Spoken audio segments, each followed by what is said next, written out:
বড় ছেলে পটল নিয়ে এসছে বাজার থেকে। দেখুন কত বড় বড় পটল, দেখুন কত বড় পটল। এই পটল আমরা দই পটল করব। পটলটা দিয়ে আজকে মেজো ছেলে বাড়িতে আসছে, কয়েক ঘন্টার জন্য থাকবে, খাওয়া দাওয়া করবে, তারপর খাওয়া দাওয়া করে বিকেলবেলায় চলে যাবে। তো দই পটল ভালোবাসে আমার মেজো ছেলে, তার জন্য দই পটল করব। দই পটলের সঙ্গে কাজলি মাছও নিয়ে এসছে। দেখুন কাজলি মাছগুলো কি সুন্দর চকচক করছে, মাছগুলো উপর মতো চকচক করছে। এই মাছটার আমি একদম সিম্পল, বেশি রিচ করবো না, কালো জিরে ফোড়ন দিয়ে ঝাল করব। কীভাবে রান্না করব আপনার প্রথম থেকে শেষ অবধি দেখবে, খুব ভালো লাগবে। মাছগুলো তো ধোয়া হয়ে গেছে, নুন হলুদ মাখিয়ে নেব।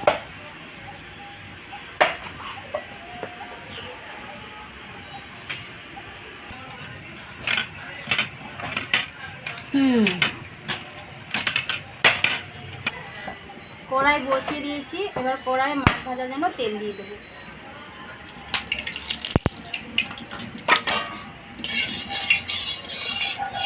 এরপরে আমি মাছগুলোকে ভেজে নেব।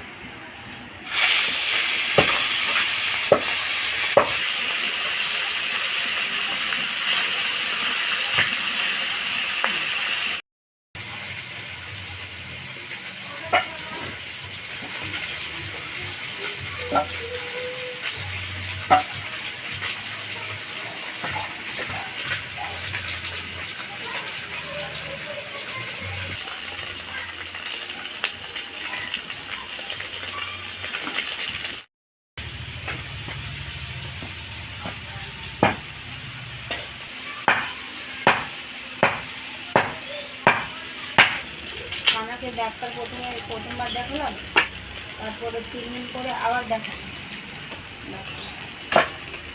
3 দিন দেখে নেওয়ার পর 3 দিন তো হয়ে গেছে, 3 দিন আবার বেরোবে। মাছ ভাজা কমপ্লিট হয়ে গেছে, এবার মাছগুলোকে তুলে নেব।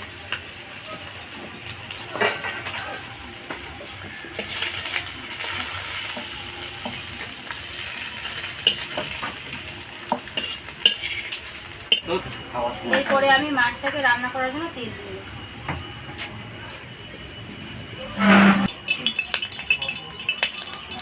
এবার আমি তেলের মধ্যে কালো জিরে ফোড়ন আর শুকনো লঙ্কা দিয়ে দেব।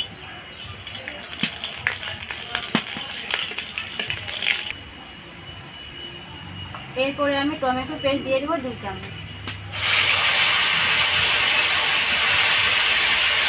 তারপরে দেবো আমি জিরে গুঁড়ো। জিরে গুঁড়োতে ধনে আর জিরে দুটোই পাইল করা আছে, দিয়ে দেবো। এরপরে দেবো আমি পরিমাণ মতো নুন, হলুদ গুঁড়ো,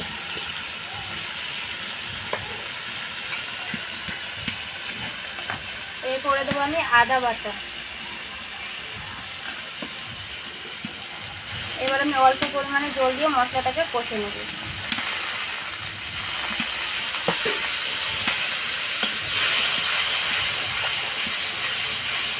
রান্নাটা আমি বেশি রিচ করবো না, একদম হালকা পাতলা ঝোল করব, বেশি ঝোলও হবে না, এটা আবার ঝালের মতো নেই। এরপরে আমি লঙ্কা গুঁড়ো দেব।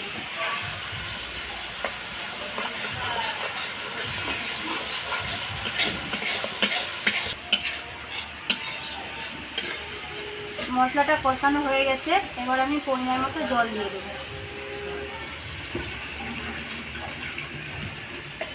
এই যে কাজলি মাছটা নিয়ে এসছে, এই মাছটা একদম সিম্পল হালকা রান্না করবেন, আর দেখবেন খুব খেতে খুব সুন্দর লাগবে।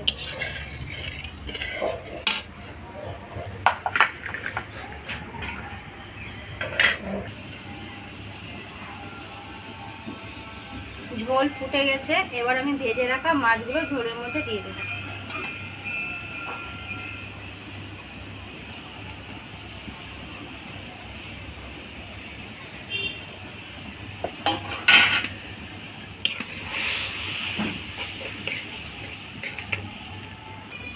এবার আমি চিড়ে রাখা কাঁচা লঙ্কা, 3টে কাঁচা লঙ্কা চিড়ে রেখেছিলাম, এবার ঝোলের মধ্যে দিয়ে দেবো।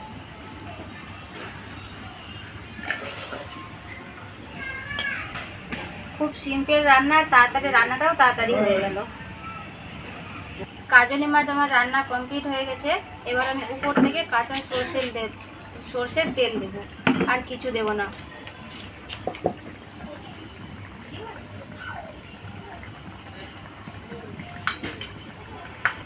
এবার এটা আমি নামিয়ে নেব।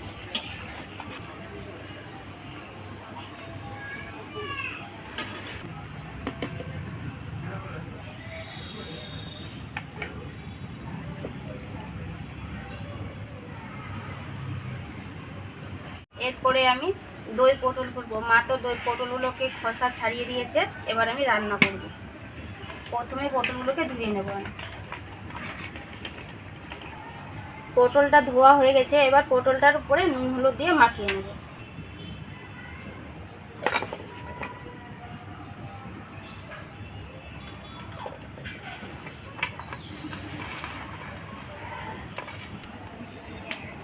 এবার আমি পটল ভাজার জন্য কড়াইয়ের মধ্যে তেল দিয়ে দিই।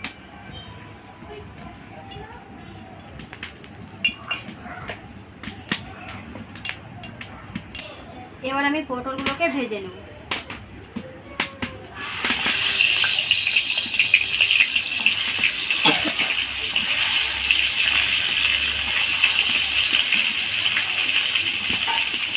দই পটল রান্না করব, তার জন্য শঙ্খ দেখুন দই ফাটাতে বসে গেছে।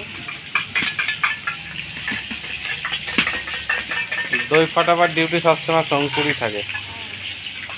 শঙ্কু এইটা মা রান্না করে দুদিন দরকার ঠিক আমাকে খেতে হবে।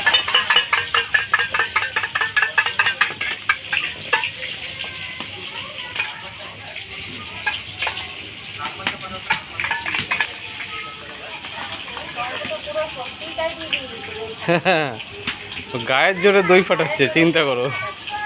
এটা গায়ের জোরে না রে। হ্যাঁ, এরকম হয় ফাটা। খেতে খুব টেস্টি হবে। এই যে শঙ্কুর বন্ধু এসেছে। অ্যাকচুয়ালি আমাদের পাশের বাড়ি পার্থর ভাগ্নে, এখন স্কুল ছুটি, মা বাড়ি এসছে ঘুরতে। আর এইখানে আমাদের সনটা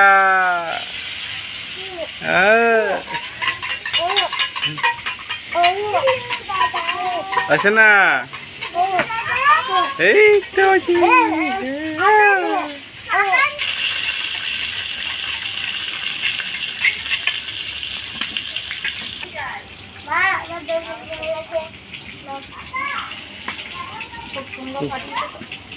যা, শঙ্কর ডিউটি শেষ।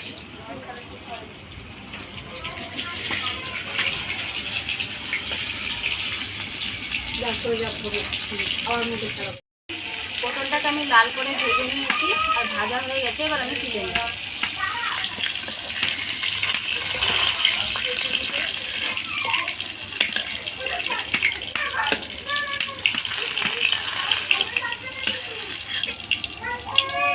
প্রথমে এটা দেবো তো প্রথমে। এবার আমি পটল ভাজা তেলের মধ্যে ফোড়ন দেবো গোটা জিরে, শুকনো লঙ্কা, তেজপাতা।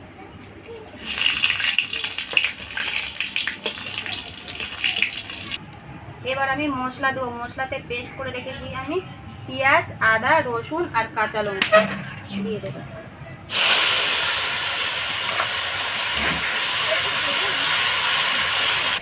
যেহেতু আমি পেঁয়াজ বাটা আছে, পেস্ট করা আছে, আমি পেঁয়াজটাকে ভেজে নেব, তারপরে বাকি মশলাগুলো দেবো।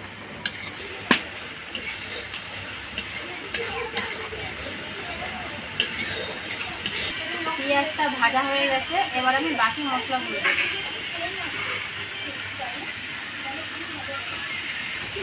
এবার আমি পরিমাণ মতো নুন দিয়ে দেবো,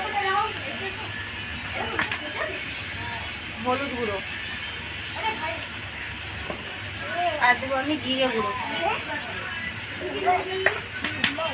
কাশ্মীরি লঙ্কার গুঁড়ো, কালারিং গুঁড়ো।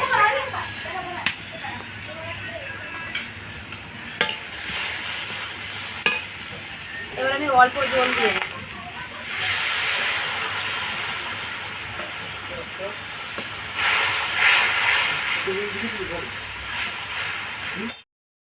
এবার আমি জল দেব।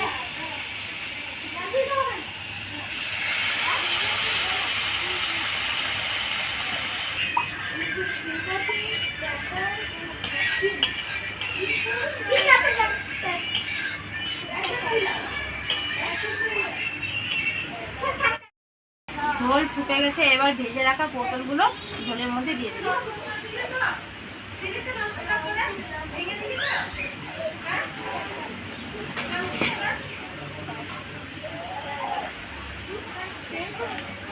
এতটা ঝোল থাকবে না, ঝোলটাকে আমি শুকিয়ে নেব।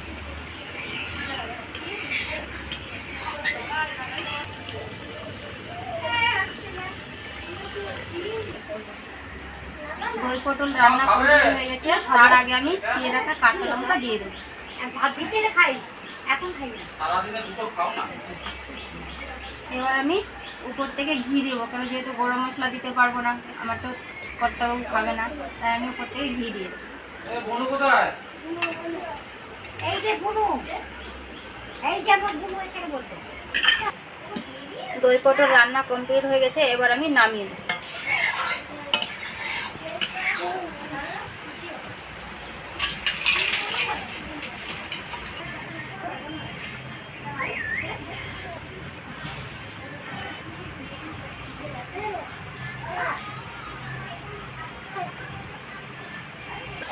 আমাদের রান্নাগুলো যদি আপনাদের কাছে ভালো লেগে থাকে অবশ্যই লাইক, কমেন্ট, শেয়ার করবেন আর সাবস্ক্রাইবটা অবশ্যই করবেন। ভালো থাকবেন, সুস্থ থাকবেন, দেখা হচ্ছে আবার পরের দিন।